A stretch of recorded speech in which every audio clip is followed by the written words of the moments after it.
Welcome to the Black Moon Lilith Rising podcast. The energy of the dark feminine is rising. Are you ready to reclaim your power? Understand the power of the dark mother of creation in astrology, Lilith. It's time for the world to recognize the power of dark feminine energy and how you can use it to heal, transform, and create the magic in your own life.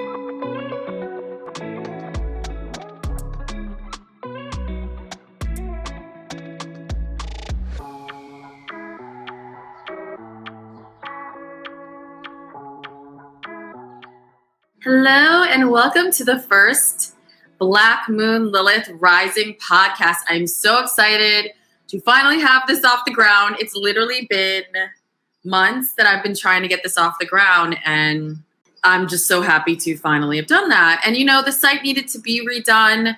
We needed to launch Black Moon Lilith Collective. There's amazing stuff going on right now. So if you are listening to this episode and you're not a part of Black Moon Lilith Collective, definitely join. And I'm going to get into all of that. All of who Black Moon Lilith is, Lilith Astrology, and just really introduce myself in this podcast because there may be some new people who haven't seen me on YouTube or haven't seen Lilith Astrology in magazines or online. So I definitely am really, really excited. And I have a lot to talk about this first episode. I really first want to get into Lilith Astrology, who I am, who we are, and what I want to lend the collective with my mission with this. So I actually had astrology really fall into my lap. It's funny because that's one of the biggest things I teach right now with my clients is going with the flow and going with life and paying attention to what resonates with you versus having to go out and get, and seek. You know what I mean? It's like, that's the very masculine way that we've all been taught, and there's nothing wrong with that. It's on overdrive. So this is actually a way I lived my life. Everything that I ever picked up in my life, if it resonated, I was like, ooh. And it may be because I'm a Scorpio sun.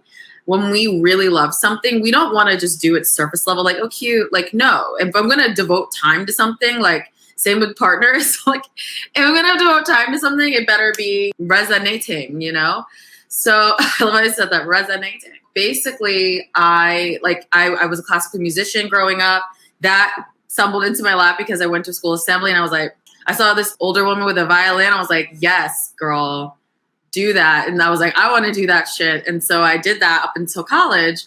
And then I've always been into beauty and products. I'm a Leo moon. I lived that out in my chart before I even knew what the fuck that meant. I found out what that meant when I was, I would say, early 20s. I only really knew I was a Scorpio. And I always was like, am I Scorpio? But I realize now, obviously, in hindsight, I didn't know as much back then.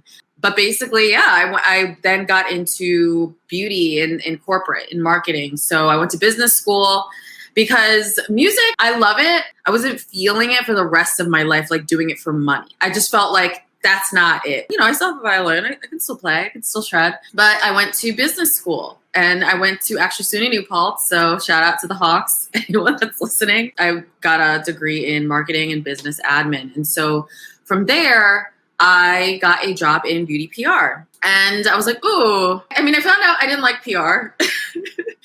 And it's funny because I don't even do PR now. It just comes. This is the magnetism I'm going to teach you guys. And I'm not saying this to be cocky, but literally I'll wake up. There'll be an email from someone I don't know. And not to say I've never reached out. There are certain places that I wanted to work that I reached out. But generally outside of that, I let it magnetize. But I decided I did not like PR. But I love the industry. I love beauty. And so and I was thinking about this before I got on the podcast, how grateful I am. Even though marketing sometimes, I personally don't like marketing, but I did it.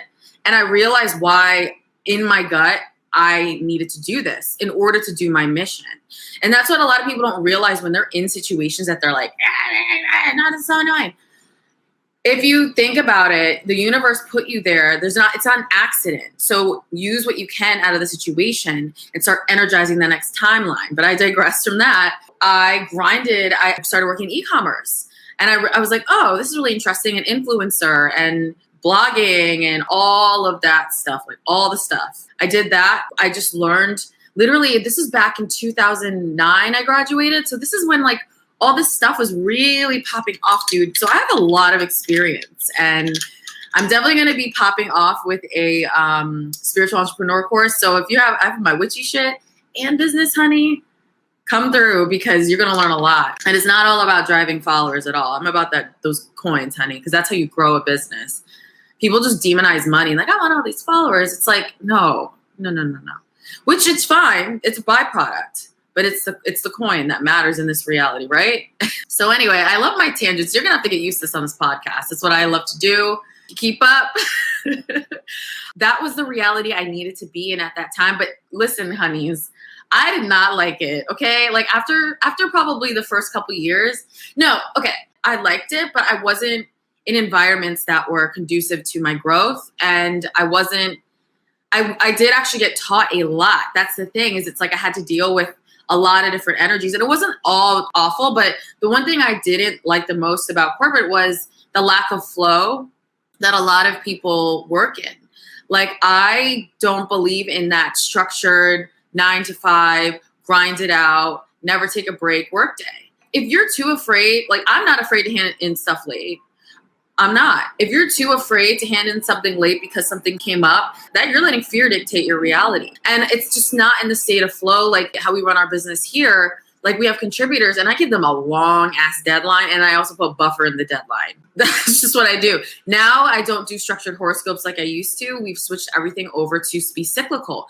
We are moon beings. I'm ruled by the moon. I'm a Cancer rising, but all of us, we wouldn't live if it wasn't for the moon. The moon is our mother. And if we're guiding our day on this patriarchal Gregorian calendar, we're going to be exhausted and work when we're not supposed to work, or miss serendipities because we were like, I got to do this now. I planned this already. That's another thing I'm going to talk about, is stop over planning yourself. But all of that, like, I learned how to grind. So like, I digress. I'll go back to the story, but basically I would just learn how to structure a business. I would learn how to meet deadlines. I would learn how to do massive amounts of work, in 60-hour work weeks. I learned how to deal with people. I learned how to write an email. I learned how to market completely. I marketed multi-million-dollar brands. And I was always on like very startup type of entrepreneurial brands. Like, my boss was like, girl, I don't know how to help you. And I'll be like, okay, Google.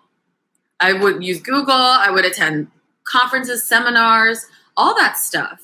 So that was the world I lived in until I burned the fuck out. You can't do that. You can't do that. You can't do that. So basically, I burned out and I moved to Portland, Oregon with a past partner. And basically there, I was doing law of attraction with that chick. So I was like, we'll be fine. Because we had savings. I left my job in New York. I was just like, I'm done. I was at the last brand I was at before I moved out there was an accessories fashion brand that now is actually out of business. Oh my God. Like, I just burned the fuck out. And I was like, I literally don't care. And they were tanking at that time too. So I was like, I don't care. I got to get out. So yeah, we moved. And it was just what I needed to shake up my reality. And I did law of attraction. I was like, I have savings and I'm going. And I just went and I just looked for a job for about 2 months and just kept my spirits high. I was like, if I have to work at a coffee shop or whatever, like, it's cool. But I started working for a tarot, astrology, and esoteric website. And I was like, oh my God. It fell in my lap. And you know what was interesting is I loved astrology. I loved learning all about it. It was during my Saturn return as well. This is when I was like 26 to 30. This is literally all through my Saturn return. You know what's nuts is Portland is my Saturn line. That's what's insane. It's like the astrocartography. I did that later in hindsight, and I was like, girl. But yeah, I was there for 2 years. I was there for 2 years. And then I moved back to New York City because it wasn't the place for me. I didn't like the lack of diversity. I love learning about astrology. It was still a little corporate-ish. I mean, compared to other corporations, not the same, but it was very structured. And that's just not what I want, like, anywhere. Like, if I was working at a Lilith Astrology and it was built in a corporate way, like a 3D way, I wouldn't be able to work there. And I realized I need both. I need it to be my thing, and then I also need to manage it. But anyway, it was great, and I only left because I moved back. And I did do a little freelance for them during that transition. But then I broke up with that partner, and it was an awful breakup. Saturn return shit. Saturn return, honey. Like take the knife and just stab. Like there were pets involved. Like, oh, honey. And I don't have the pets, so imagine that. But it's okay. And I needed that. I needed that to understand what I wanted in a relationship. And this is in my chart. And so it was very healing to be able to do my astrology during that time and see the correlations, like to the day Saturn went, literally was exact my Saturn. It was when things got, whoo. It was like, there's not a day more. We can stay here, honey. So then I moved out, and then that's when I really got serious. That's when I got that drive. And see, that's why the universe may be like, okay, it hurts right now, but certain things give you that resistance. That's what squares are. They give you that resistance, and that's what Saturn does. And Saturn's doing that right now, which we're going to get into the transits, but that's what you need. And I was like, oh, and it's like I broke out of a spell of caring about and energizing that relationship and being like, no, astrology is my passion. Why am I trying to still work in beauty? I need to go to school so that I can become a professional. Because I'm like, I'm not going to go reading charts right now. Like, I knew how to do it. I taught myself while I was at this website and marketing it and writing about it. And I was editing top astrologers, horoscopes, all kinds of stuff. Like, I was good, but I was like, I need to go to school. So I went to NCGR, and that's like an international organization for astrology. It's called the Harvard of Astrology Schools. So I went there. I have my level 1, and these are older people that have like their level 4, because like level 4 is a research project, and I'm doing that right now. Like literally, it's Lilith. So I'm gonna be like, here you go. But they have different levels. Mine is level 1. I'm on level 2 right now. And then level 3 is when you get into the really like the project stuff. And so I found my teacher through there, and I definitely recommend it. They could have a little more diversity, honestly, but honestly, I'm being honest, that I received a really valuable education there. I'm a much better astrologer. I can do transits, secondary progressions, solar arc. These are all very ancient predictive techniques. I can literally look at charts and be like, bam, bam, bam, because my teacher's a master. So I think learning from older people really helped me as an astrologer. So I went to school. I had time now. Instead of messing around with Bozo, I was like, okay, now I can do my thing. So, while I was going to school, I'm like, haha, I need money. So I got a job back in beauty. So I was grinding it out, people. And that's what I want you to understand with magic and manifestation is, like, you can manifest stuff, but you're going to have to put in work if you're trying to like elevate certain things or change certain things or learn something new. That's why it has to be a passion. This is what I want to do for the rest of my life. So I went to classes. I studied privately. I got my certification. I went to conferences. I integrated myself into the community. Early on in me going to classes, that's when the idea sparked for Lilith. So now I'm going to get into that. So this is a little origin story. But Lilith was brought into a class. This is actually one of the first group classes I was taking. So I was taking private, and I was going to groups where we would bring in volunteers. And oh my God, I love the woman that ran this. Like, amazing woman. She's, oh my God, love her. We would go in and just like geek out and analyze someone's chart. So friends would come in, or we'd have volunteers. So it was a great way to see how consultations worked. So we did that as well. And so we did one, and one of the students brought in Lilith because she wanted the teacher to go over it and everything, and we did. And so I was like, this sounds like all the like African wild women that I grew up with, literally, or not even just African Black women too on my mom's side. My dad's from Sierra Leone, West Africa. My mom is from upstate New York. So I'm actually African American. No shade to African Americans out there, but I always say that because I'm like literally like African and American. So it reminded me of those women that I grew up with, and I was like, I want to see where this is in my chart. So I went home, whipped out my little, calculator, and saw Lilith in Placidus is in my first house of self in the sign of Leo. And it's also in the same sign as my moon, but I'm a late degree Cancer rising. So it's not an exact conjunction with my moon. It's in my first house. It's very close to my ascendant. So I was like, oh my goodness. And it just unlocked so much shadow work in myself, like just the relationship stuff I deal with, or attract, just the dynamic within my family line, how the women are like literally like Lilith. Also how Lilith was the first woman, and we all know that the first woman was Black. Like, I just was like, holy shit. And I was like, that's when literally the website, it was like a download. I just saw Lilith Astrology and I saw a website. I was like, that's it. And that was it. So this is what I'm saying, where it's like you follow your heart, you follow your resonance, and that is manifestation. That is magic, not just lighting candles and, howling at the moon and whatever.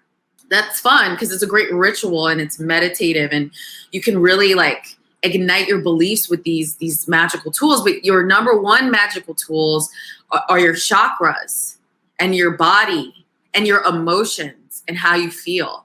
And I'm a Cancer rising, Scorpio sun, Leo moon. I go by instinct and what I feel, water and fire, honey. And actually the astrologer whose classes I attended did my chart once, and I will never forget this. And this what also triggered me to incorporate alchemy as a practice, not to mention it's really interesting because this is actually very like hereditary. And my mom brings that up sometimes. So my grandfather was actually a Freemason, and he grew up poor and alchemized and made something for himself. So she said this, and I started looking it up, and that's when I went down that rabbit hole of research and epiphanies, all that stuff, and started applying alchemy to my life and seeing it transform. She said that you are like a sublimatio chart. And she's like, it's like the alchemists. She's like, you're the alchemist, where it's like someone, they can take some substance and burn it, and then it's like the essence comes out like a diamond, or the essence comes out just like, she probably doesn't even remember saying this shit to me, because that's what I'll do that with people, and people will be like, oh, you said this, and it'll be a year later. I'm like, yes, but like, I remember that. And that's what happens, I'm sure, with you guys with readings, is you remember that. But yeah, and that's when I went home and I was like, sublimatio. I'm telling you guys, this all was like dropped into my lap. This is all the universe at play here. It was just seemed so effortless and easy to do this, is what was also telling me, because it was my resonance. We're going to talk a lot about resonance on this podcast. But anyway, she said that. I went home, I researched sublimatio. I got a bunch of books, occult books, all this stuff, and just went off. I'm like, oh my God, I'm the alchemist. Because that's also Scorpio energy. And when you've got death, Scorpio, you've got birth, Cancer, you got the mother, you got creation, and you got creation with Leo.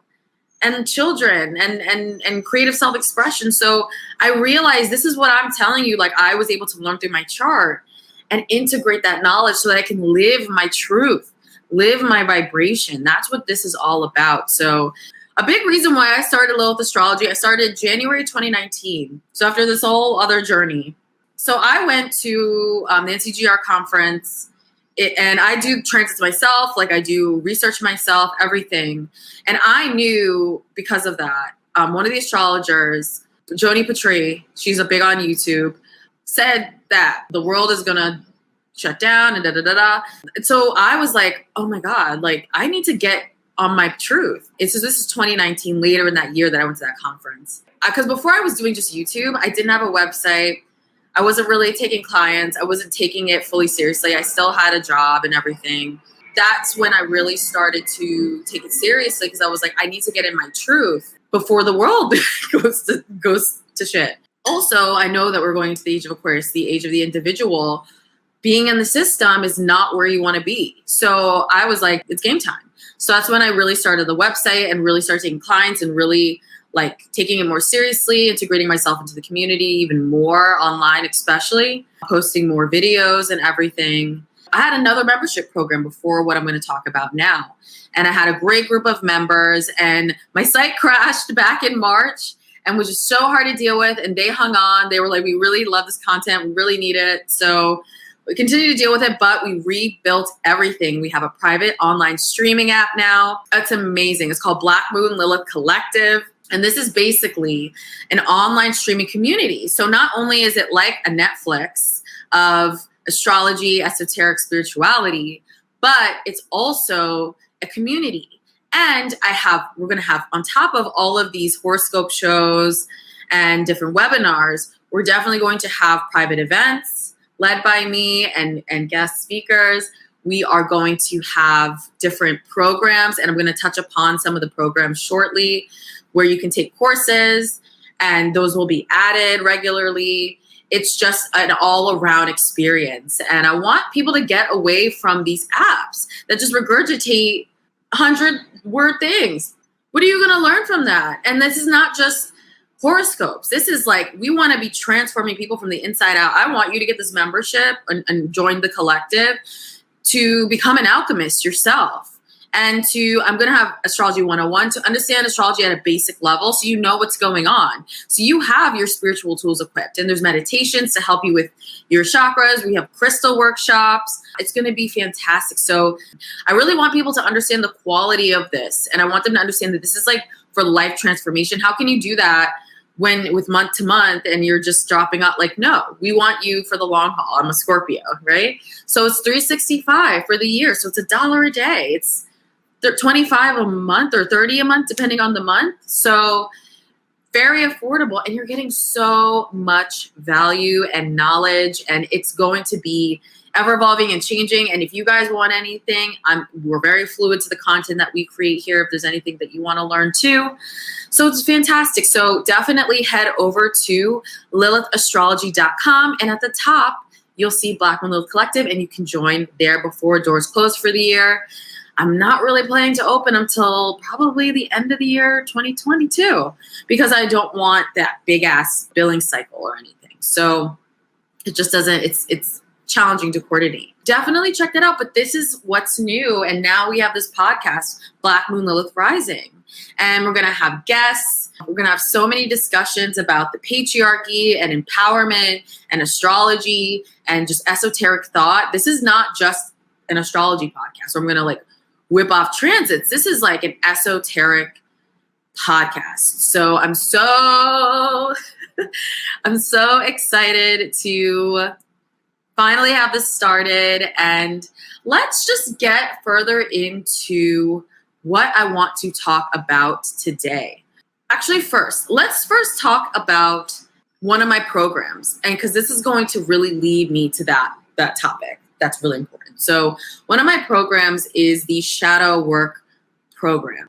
That is available for members, for Black Moon Lilith Collective members to use whenever they want, however long they want. If you drop off, you can restart it again. And then it's available for purchase once doors close on my site separately. So basically, I'm building these programs as a way to integrate spiritual teachings that I do in my readings. Like a lot of you need that boot camp to be like, this is what's going on, right? So that's what these are for. And I'm creating new ones all the time, and they're inspired by my clients, literally. So the Shadow Work program is and I'm doing a part 2 that's not as nice, is a way for you to start to integrate mindfulness and consciousness into the ways that you're perpetuating the own shit in your life. Because manifestation is not just about like talking about it or having spurts of positive thought. Manifestation is being able to hold that frequency for as long as possible and integrate your shadow so that more light can come through and be easier for you to magnetize the things that you are thinking about. It's literally science. So that's really what this is doing, but it's in a practical way. Like each day has a prompt. I come on and I do a video to empower you each day to do certain things. And then we integrate it, and you can continue that program over and over. And I'm going to have the part 2. But basically, this then leads me to talk about the topic today is the shadow work.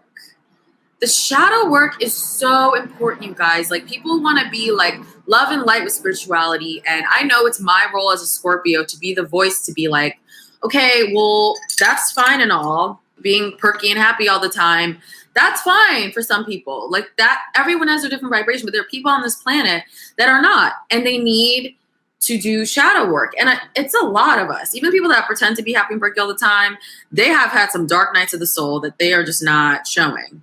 So, and that's a Scorpio within me saying that. Shadow work, the reason why it's important is because you're turning dark energy into light.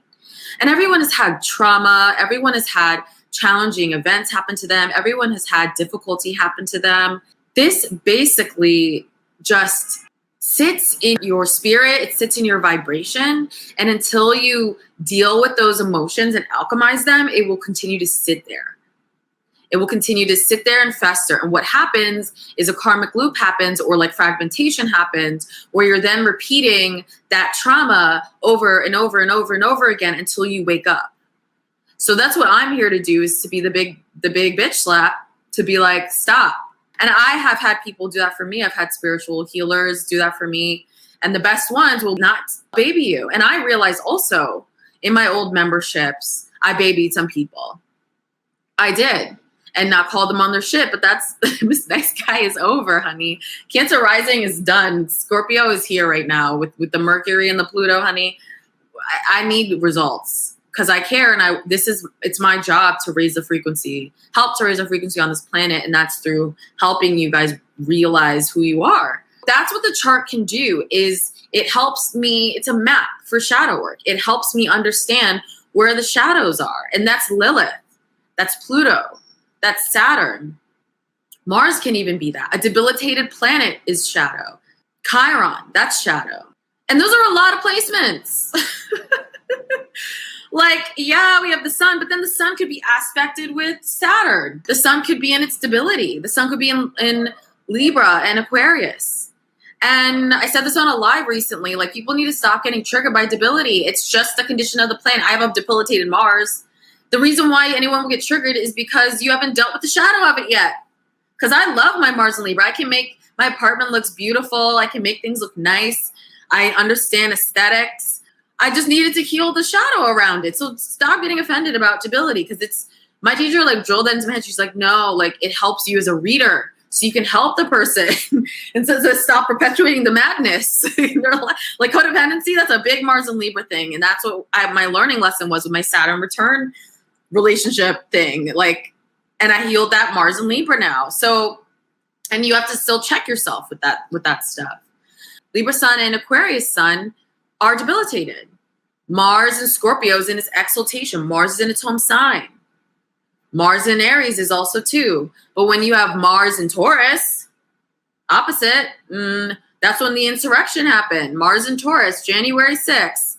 And it's funny because I called that shit before on my channel. And some of my members literally were like, oh my God, you were right. And I had family text me because I said some shit. I was like, Mars in Taurus is Mars, the action in the war, and it's in the debilitated sign. What happened? Okay, so that's why we have to pay attention to dignities and debilities. So, and dignity means like Mars and Scorpio. This is a planet that can perform. And it depends though. It just all depends on what it's next to. And like when you circle back to 2020, the reason why astrologers, we all knew what the fuck was going on. And I said this to some friends. I said this to my mom, like some family members, like the Saturn-Pluto conjunction is happening on January 12th, 2020, and it's not good.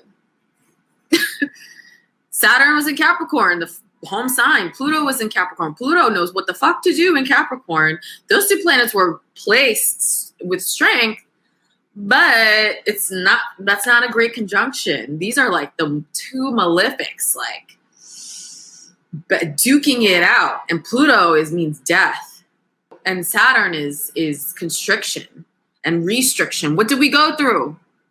I literally can't make this up. You can go literally, I'll take you to the ephemeris and show you literally January 12th, 2020. When things popped up here in New York, we were in that Mercury retrograde in Pisces.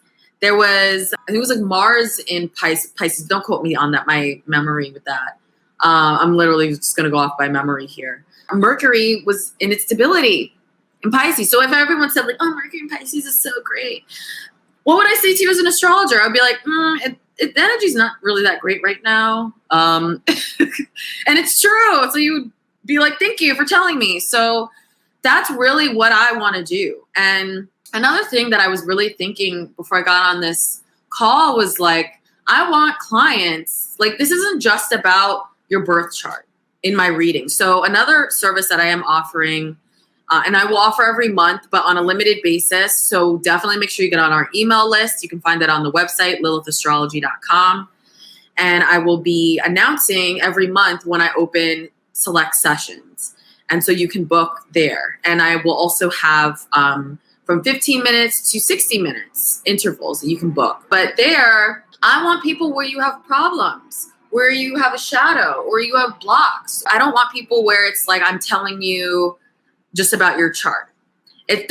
I've realized like that's not my path. And really where I flourish and is when I can really transform people with the chart. So definitely be mindful of that. Like if you like the message and you need help, definitely book. But if not, it's like, there's some astrologers that are more for you where they just are like, oh, you have a Mercury in Gemini, so you're a great writer. And that's fine. But if there's people that are trying to transform and need empowerment, need coaching, that's another thing that my readings are like. They're not just like, oh, this is your chart. No, let's go. I dig into the stuff. And you're like, oh, you want to get that career? Then let's look at that. Let's look at the relationship with your mother. Let's look at where your Lilith is placed. Let's look at, because that really what helps. And then people come back and they're like, you really helped me. Like this really helped me open my eyes to shit that I was doing. And then it's like another thing too, I want you guys to be cognizant of with the readings is to really book, like, when you book like a PT session with a trainer, like you're not gonna go book it and then not do the exercises outside. Like you're just not. And if you do, you're wasting your money. So this is what I'm saying is it's like if I tell you a bunch of stuff, like I've had tons and tons of clients, some I know personally, I'll tell them stuff and they're still spinning. That's when it's like you have to do the daily work. That's where the programs that I have come in. That's where attending my webinars come in. Because you need the coaching rather than having, like what are you going to book a session every week for me to yell at you to get it on track? Or once a year for me to yell at you and then you've been doing the same shit all year? So, and this are people who want to transform their career. They want to transform their life. They want to transform their money. That's just what I really wanted to preface that with. I do get some people where it's not, they don't have problems or something. I can do that. But for me, I'm like, that's just not where it is for me. And I want to really help people. And like, even with predictions, like predictions are empowering too. So the readings can, depending on the amount of time that you book, we can go through your chart, the foundations of it, and do some predictions. If you want to book one and book another for a part two for another time, you can do that as well. So it's up to you how you want to use my time allotted, but those will be opening up soon. I'm going to be opening them for August, probably towards the end of July. So definitely get on the email list for that. But empowerment is what we are. So now we've gone over the importance of shadow work. Let's go into Lilith. Black Moon Lilith, or Lilith. I fell in love with this goddess and her story and the ancient texts and all of this.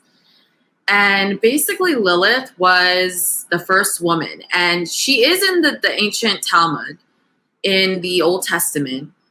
She's not in the new stuff. So all y'all new Christians that may be listening, you might be like, no, she's not. I'm an occultist. I do actual research. So whatever. Like you don't know anything. Like if you're saying that, you literally don't know other religious and theological texts outside of your own. Like it's literally in there. So, and then also she was found in the ancient Sumerian and Babylonian texts before that. So this is a tale that was passed down. Honestly, the modern day church, they left it out because they don't want women to be empowered. If you go into the energetics of the story, and when you look at it from my lens, a Black woman, you literally can see that it's patriarchal. And they were the religious people inverted that story to try to make women more obedient, or also gonna, be demonized or get turned into a demon and all this stuff. So basically this story was in those ancient texts. And when you really just think of the archetype, this type of wild woman, untamed, sovereign being is consistent in different cultures as well. So it's rooted in this one archetype into the first woman. But basically, Lilith, she was born from the dust with Adam. And what's really interesting is in the ancient Talmud, they call that dust Adama, and that's actually where my name comes from. So this also was like another, I was like, because I was doing tons of research and I was like, and I saw that and I was like, what? And Adama actually means earth. So that's why my screen name on IG is Earth to Adama. I didn't just make that up. My name means earth, and that's where they came from. So basically, they were born from the dust equally, and God was like, go forth and procreate. So they go forth and procreate, and Adam was like, you're a woman, you need to lie beneath me, we're not equal. And Lilith was like, no. Instead of the two divine feminine forces balancing and joining and working synergistically together, she ran away, and then God demonized her. So she defied all-powerful source, and she defied her husband, Adam, in order to reclaim her sovereignty. And so the real true story to me, and this is like consistent in my family, like I grew up with a single mother. My parents are divorced. Like a lot of my aunts are as well, or they were just like the matriarch of the house. Like my grandma was a huge matriarch, and I was actually named after her. Her name is Adama. On my mom's side, my grandmother was a huge matriarch and broke down some barriers in her own life. So I just grew up with like these women who were just like, society, what? Come for me. Like my grandma Adama sent my dad. My dad is, my family's from Freetown, Sierra Leone. And she sent my dad to London to study because she was like, there's no opportunity here. Like, you got to go. She had foresight to be like, you got to go. And they were not rich. And she did everything she could to get him there. And now he's thriving and doing really well in his life. He was able to go to school and like all that stuff. He always says like, I would just be a fisherman. But these are the people that I come from. And so the story resonated so much with me. I'm like, that's not wrong. It's like the story's demonizing that. The tale is reclaim your power no matter what. Reclaim your power. And it's 4444 on my clock here. Reclaim your power. Angel numbers. That's life's tale. And the government, the media, the forces, these evil forces, everything that has been put into place to oppress humanity, we can all learn a lot from Lilith in reclaiming our power, because our power, a lot of us, has been stripped from us. And it's in our own mind. We've been brainwashed. The fact that people are afraid of abundance, they're afraid of money, and a lot of the time people don't realize the things that they do unconsciously. Like if you're out, if I'm going to go out, I'm going to go out. Like I don't stress about like how much it's going to cost when I get there. Like I'm like, if I want to do something, I'm going to go do it. But maybe it's because I've shifted my mindset. But like I'll have friends where it's like, there'll be like a really quality thing going on and there may be a door price and they won't go. And they'd rather just go to some shitty bar and not even have that great of a time and then spend more on drinks there. And to me, I'm like, you're living unconsciously, because then you're also complaining about money and you're living in lack, but you don't realize that if you maybe alchemize that fear, this is where the alchemy comes in, and chose quality, the universe will be like, oh, they only want quality. Well, we'll magnetize now more to you so that you can get what you want. The universe doesn't listen to words. The universe listens to your energy. The universe listens to your frequency, and your energy and your frequency is your thoughts, feelings, and emotions. And you should be using them. And emotions are also demonized. The patriarchy demonized that. Abundance and emotions are divine feminine aspects. Want to know why? The moon rules emotions. The moon's divine feminine. Venus rules over abundance. What's that? Venus is divine feminine. So when the world is out of balance, the reason why there's so much chaos is because the divine feminine is suppressed in everyone. If you don't have that balance, it's just chaos. So this is a way to ending the chaos, is to harness those energies within yourself and to use those superpowers within yourself. Gender aside, this is energies I'm talking about here. I do have some divine feminine, but I have a lot of masculine. Masculine is just that energy. It's like it's like what's the get up and go, and to go, and the aggressive and go. And then we have the feminine, which is receptivity and running on emotion and what feels right. That's why Taurus is a feminine energy. Libra, you know what's interesting? Libra is actually masculine. People like want to say it's not. It is. It's an air energy, but it goes about it in a different way. It's like the action taken on that abundance, or the action taken on that feeling. Because when you have those energies all able to do their jobs, the world can feel at peace. And that's why there is so much chaos, because that divine feminine has been suppressed. And literally that's what Lilith's story is about. And so understanding the story can help you not suppress that energy in your own life. I think one big revelation for me, because trust me, like spiritual growth is a lifelong journey. And one thing that I realized within myself is that I was running too masculine. I was doing so much and then also receiving not as much back. And I was like, this is my own fault. I need to pump the brakes, reclaim my worth, reclaim my time.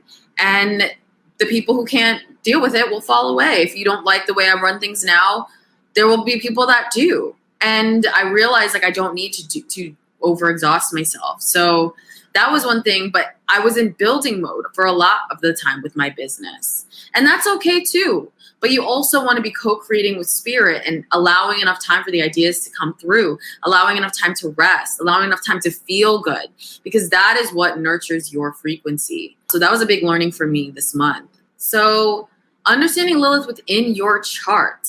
So this is the next part, is in astrology. So this is all the mythology behind the goddess. There are archetypes in astrology. You may notice Jupiter is also Zeus. Neptune, that's a mythical archetype. Chiron. And you notice that, and people try to paint these archetypes to just be Roman. They're not. Like these are stories, different mythologies. A lot of them stem from Egyptian mythology. Like they're just the same deity, but just different name and painted white. So these are archetypes that are timeless. The ancients wanted us to understand energies, and the way to pass things down over time is to tell stories. They can be stories about real people. Some of these people could be real, and they're like, we need to preserve this, like Yeshua or Jesus. Like, we need to preserve this so that there can be a telling of this thousands of years from now.